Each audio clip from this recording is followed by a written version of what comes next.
जय हिंद, राम राम।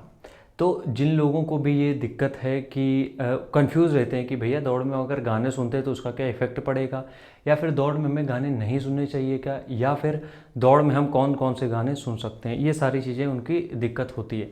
तो आज अगर हम बात करें गानों को लेके, तो देखो गाने जो होते हैं वो तुम कभी भी देखोगे, भले रनिंग को छोड़ दो, तुम्हारा मान लो ब्रेकअप हुआ हो, तुमने किसी से अभी अभी प्यार हुआ हो, जो भी चीज़ें तुम्हारी लाइफ में हुई हो, और तुम जब गाने सुनते हो तुमने ये फील किया कभी लिरिक्स अगर तुम्हारे मन मुताबिक हैं, जिस मूड में हो तुम उसी मूड के अगर गाने मिल गए, मतलब कि तुम अगर उदास हो और तुम्हें उदासी वाले ही गाने मिल गए, तो तुम्हारी ट्यूनिंग बैठने लगती है और फिर तुम और उदास होते चले जाते हो। कभी ये फील किया है? बहुत बार किया होगा। ये होता है, ह्यूमन नेचर है। फीलिंग को कनेक्ट करते हैं हम लोग, ठीक है, डॉट्स जो होते हैं वो कनेक्ट हो जाते हैं। अब अगर मान लो तुम आज बहुत खुश हो, बहुत बेहतरीन हो, और तुमने कोई रॉक म्यूजिक सुन लिया धूम धड़ाका वाला, तो तुम्हारा जो जो जो तुम खुश हो रहे हो वो और डबल खुश हो जाते हो। क्यों? तुम्हें उसी जोन की फीलिंग वापस कहीं और से मिल गई।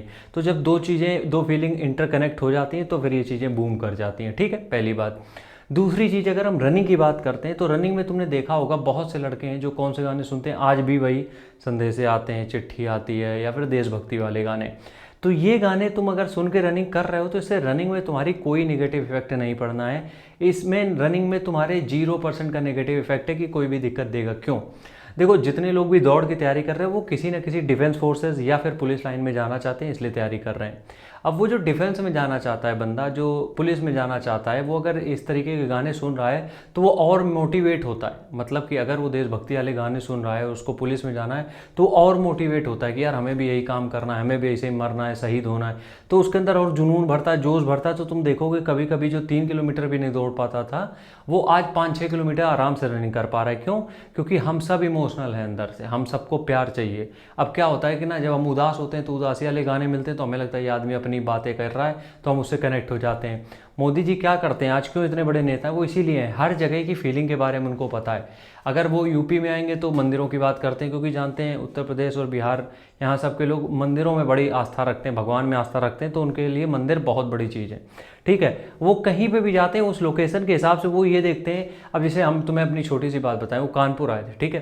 कानपुर में हमारे यहाँ ठग्गू के लड्डू बहुत फेमस है, तो उन्होंने 2 से 3 बार नाम लिया ताकि लोग कनेक्ट कर पाएँ, जो हम लोग कानपुर वासी हैं वो कनेक्ट कर पाएँ कि यार ये बंदा तो अपने बीच का ऐसा लग रहा है। ये चीज़ें होती हैं, तभी तुमसे कहते हैं कि गाने अगर सुनने हैं, देशभक्ति के गाने सुनो, बेहतरीन गाने सुनो, तुम्हें मज़ा आएगा, गूज बम्स आएंगे, तो तुम रनिंग और स्पीड में कर पाओगे। तो हम ये बिल्कुल भी नहीं कहेंगे बिना रनिंग के गाने करो। बिल्कुल अगर तुम्हें अच्छा लग रहा है रनिंग में गाने सुनना, बेहतर है, सुनो। लेकिन कभी कभी कोशिश ये किया करो बिना गानों के भी दौड़ो, क्योंकि होता क्या है कि तुम गाने सुन के बार बार दौड़ रहे हो और फिर जब रनिंग ग्राउंड पे, एक्चुअल ग्राउंड में पहुंचते हो, वहाँ पे तो तुम्हारे पास साउंड सिस्टम है नहीं, तो वहाँ पे कुछ चीज़ें ना गड़बड़ हो जाए, इसलिए तुम गाने सुनते हो तो, लेकिन बीच बीच में 1-2 दिन छोड़ दो ताकि वहाँ की भी प्रैक्टिस बनी रहे, ठीक है। राम राम, जय हिंद।